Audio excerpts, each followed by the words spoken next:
So, am I audible? Let me see.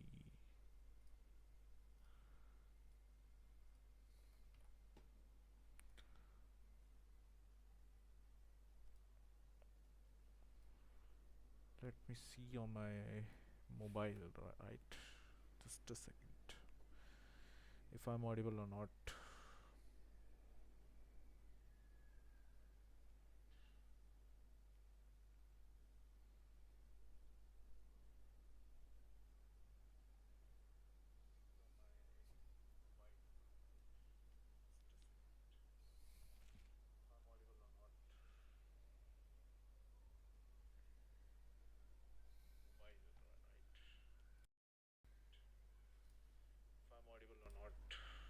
Hello. Okay, I am audible. I am audible. Okay. So we will be continuing with the stuff that we left yesterday. We were at working with trees, so there seems to be some kind of a visitor pattern implemented here. Um,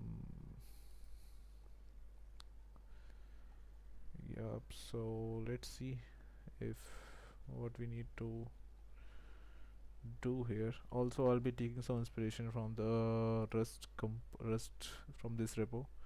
Shout out to this guy who has made an interpreter of logs and Rust language, right? So I was finding it difficult to convert this kind of code because it is purely written in Java. So I'll be taking some inspiration from this code mentioned here. And yep, I guess that's it. Let's get started. So just a second, I'm just seeing how many chapters are there in this book. Okay, okay, for the tree interpreter there are, I guess, 1 2 3 4 5 6 7 8 9 10. We are at this one, right? Okay.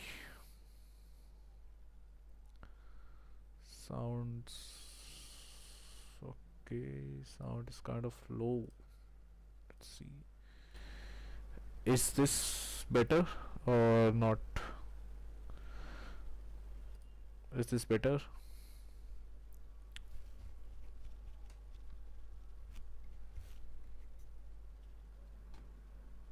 Hello, hello, hello. Okay, okay. So let's see. This was all how to generate all these things, meta programming, all the structs, right? So we just manually did that. It was not that big. So going on with the next thing here, right? Put on your imagination hat for a moment, even though we aren't there yet. Consider what that we will do with the syntax tree. Each kind of written in logs behave differently at run times. The interpreter needs to select a different chunk. Type with tokens, we can simply switch to the token type, but we don't have a type enum for the syntax tree. Okay, just to separate Java class for each one. We we could write a long chain of type test.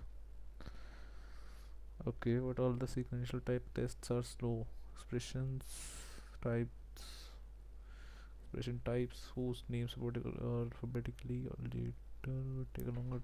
Okay, this makes sense.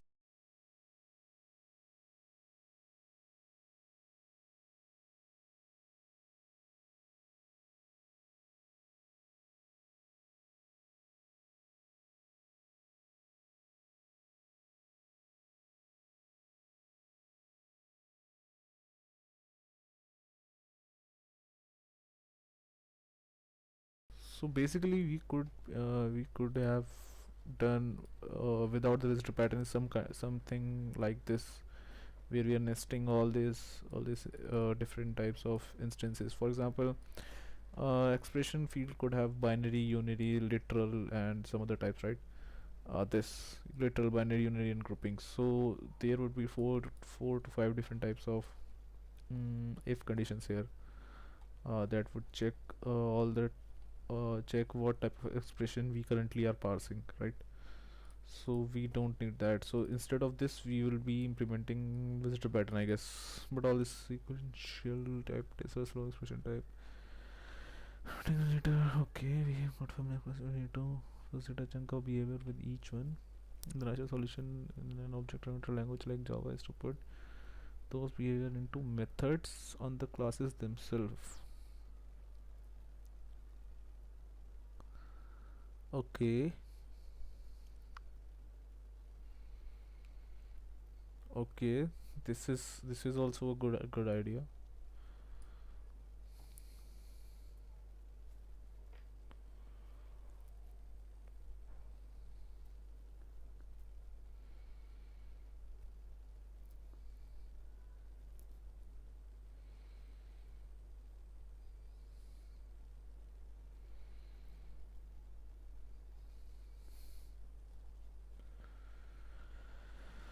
Okay, makes sense.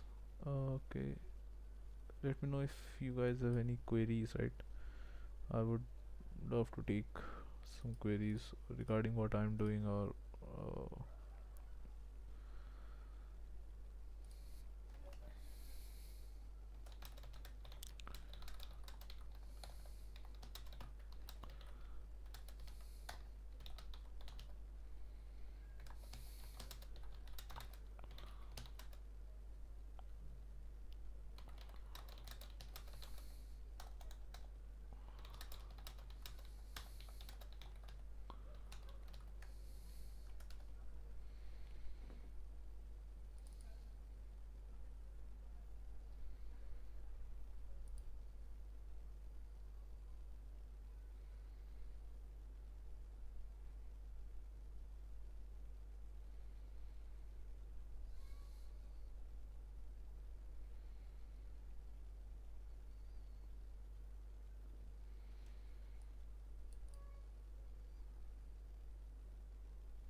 okay.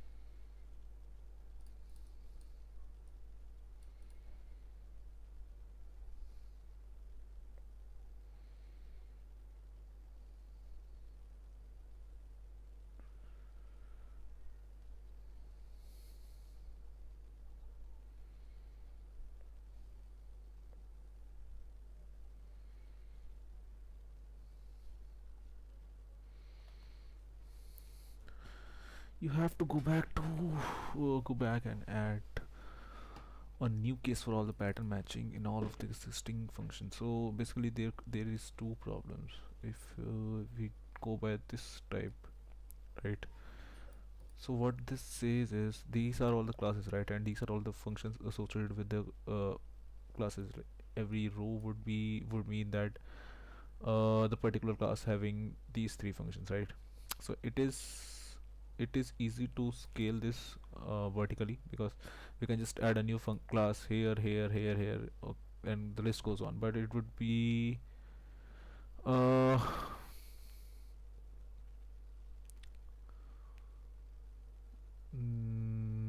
vertical and horizontally would be different, difficult in this case, because we have to manually add all these functions inside every class, right, that we have.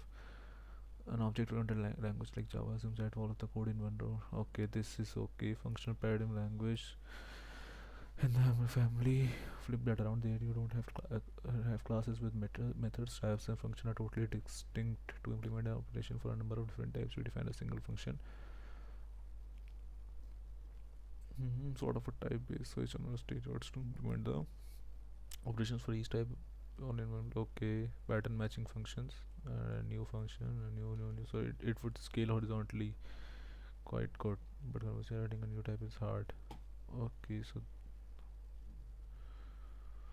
each style has a certain grid, so that paradigm name literally says an object wants to orient your code among the rows and types. Okay, a function language lump each column to go together into a function. Okay, a bunch of smart languages. Let's notice that neither style made it easy to add both rows and columns to the table. They all difficulty with expression problem, because like we are now, they first ran into when they were trying to figure out the best way to model expressions in text tree nodes in a compiler. Okay, people have thrown all sorts of language feature. Okay, this is some.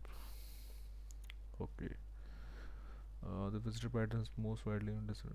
Okay, so here comes the visitor pattern. I have done some part of it in the early days of programming this only, and I know I have forgotten most of it, but let's see.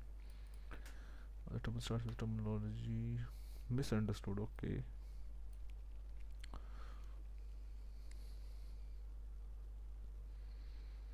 pattern isn't about visiting, and the accept method in it doesn't conjure up helpful imaginary either.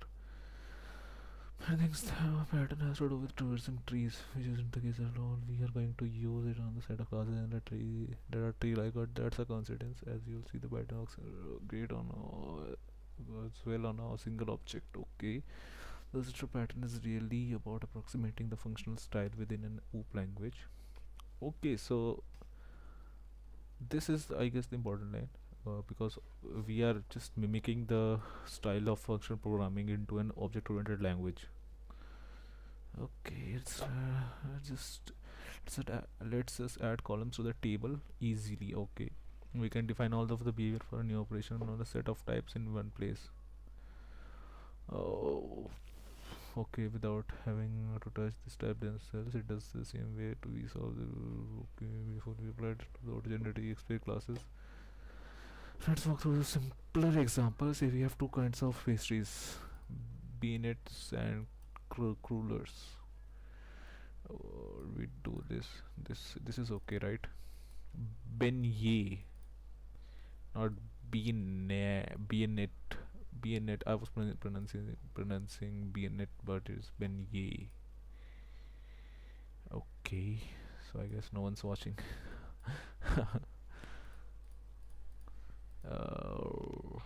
When the what are we able to define a new pastry?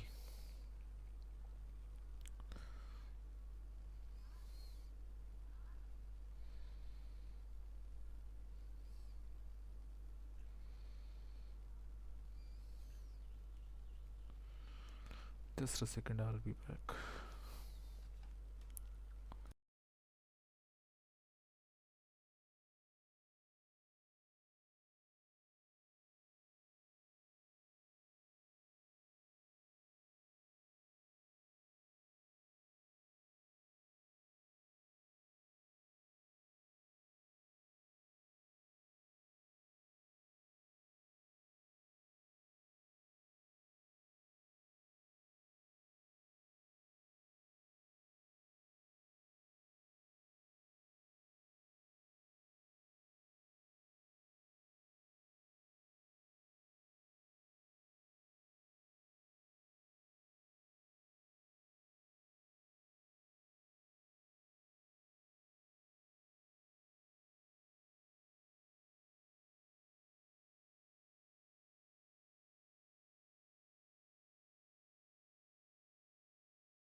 So we define abstract class.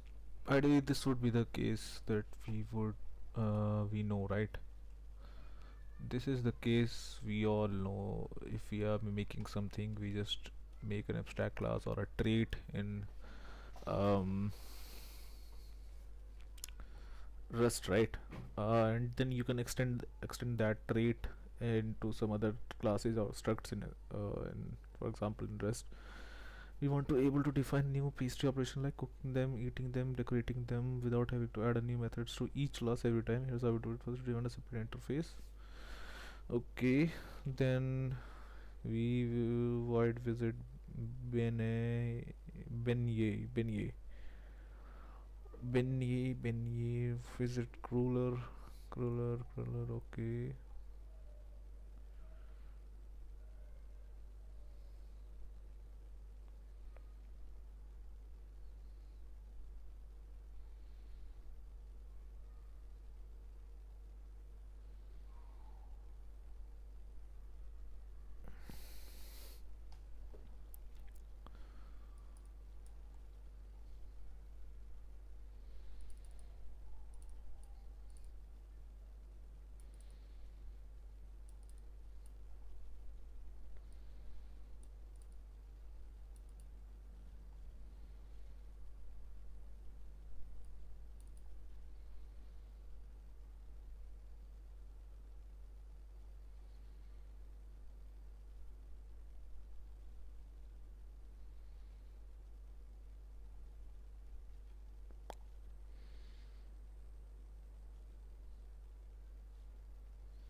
In practice, visitors often want to define operations that produce values, but what return type should we accept have? We can't assume every visitor class wants to produce the same type, so we will use generic so let the implementation fill in the return type. Okay, this is also something we are just uh, generating stuff, right? And this thing also. And there is the last thing on 3D printer. So let me see what I can do here, right? I'll just bring up my okay, this is nice. Then what we will do, these are all the four things that we did yesterday. I think so that we will need to modify this, but later on, but we'll do it later. For now we'll just use some trait expr visitor. Okay, then we do something like except no, this wouldn't be the case, right? Okay, we would need to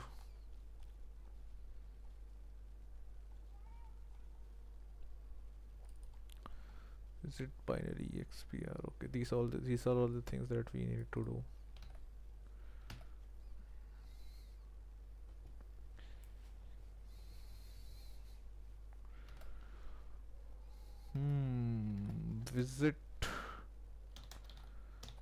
Visit binary expr, then expr would be binary, and yep, that would be it, because we are not returning anything, right? Okay, we are returning things. Okay, this is the pretty print, right? Let's see if we are returning. We'll just add this later on. Visit unary expr, this would be unary, and there would be four kind, right? Then this would be literal, and finally this would be grouping. Visitor pattern. So in expr what we would do, we would make an fn accept function, right? From what I can understand now. We'll see what the accept function. Okay, this is the accept function, and this would take a pastry visitor. This means expr visitor expr visitor. Okay, and what would it return? It wouldn't return anything, so this would be it, right? Okay, we would be needing dynamic box, something like this. Okay, still not accepting. What should be it? Okay, I'll just, we are getting some error in this line only, right? So we'll just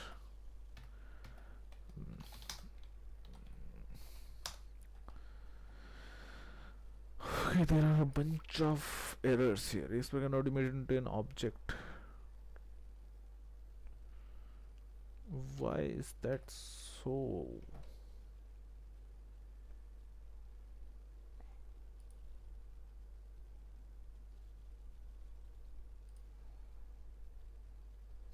Okay, if we do this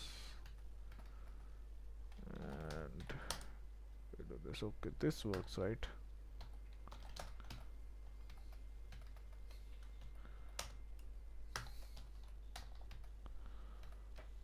This works,